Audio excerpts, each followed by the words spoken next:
ورحمۃ اللہ وبرکاتہ۔ آپ سبھی سامعین کا ہمارے چینل RQ اسلامک اسٹوڈیو میں خیر مقدم ہے، اور آج کا ہمارا سبق کتا اور اس کی پرچھائی۔ سبق پڑھنا شروع کرتے ہیں۔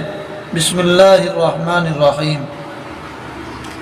منہ میں ٹکڑا لیے ہوئے کتا ایک دریا کو تیر کر اترا، پانی آئینہ سا رہا تھا چمک، نظر آتی تھی تہ کی مٹی تک، اپنی پرچھائی پر کیا جو غور، اس کو سمجھا کہ ہے یہ کتا اور، منہ میں ٹکڑا دبا رہا ہے یہ، گہرے پانی میں جا رہا ہے یہ، حرص نے ایسا بے قرار کیا، جھٹ سے غرا کے اس پہ وار کیا، جو ہی ٹکڑے پہ اس کے منہ مارا، اپنا ٹکڑا بھی کھو دیا سارا، وہاں نہ ٹکڑا اور نہ کتا تھا،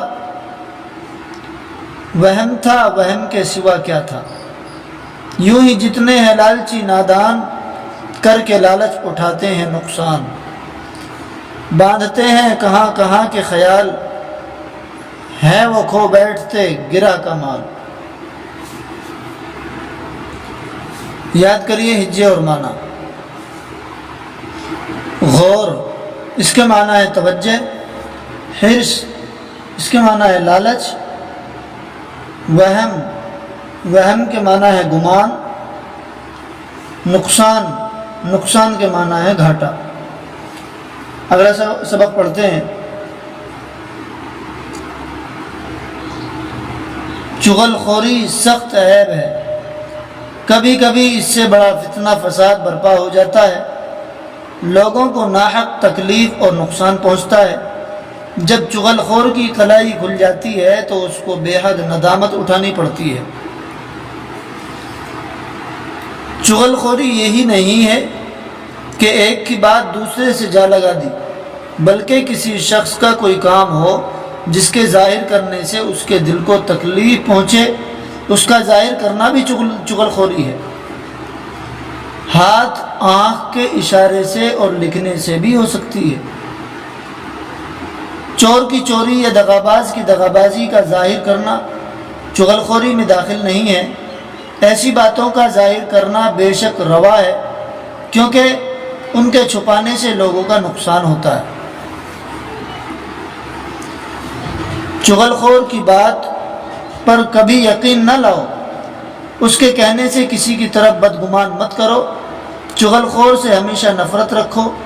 تمہارے روبرو کسی کی چغل کرے تو منع کر دو کہ یہ بات برا کام ہے۔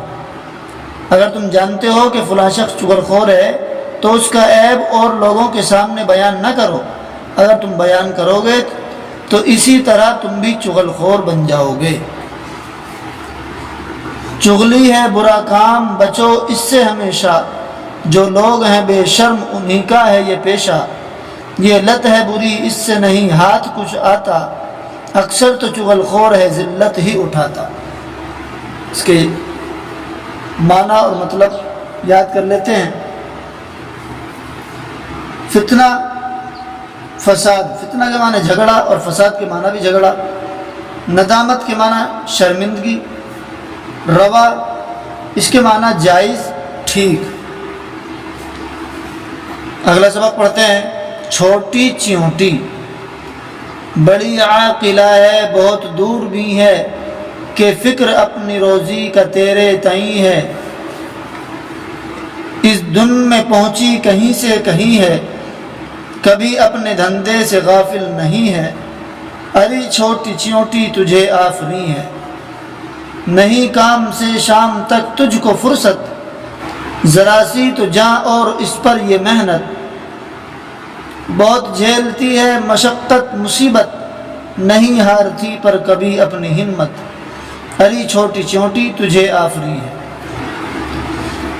کبھی کام تو نے ادھورا نہ چھوڑا، کبھی تو نے تکلیف سے منہ نہ موڑا، بہت کام تو نے کیا تھوڑا تھوڑا، ذخیرہ یہ جاڑے کی خاطر ہے جوڑا، ارے چھوٹی چیونٹی تجھے آفری ہے، جو گرمی کی رت میں نہ کرتی کمائی، تو جاڑے کے موسم میں مرتی بنائی، تجھے ہوشیاری یہ کس نے سکھائی،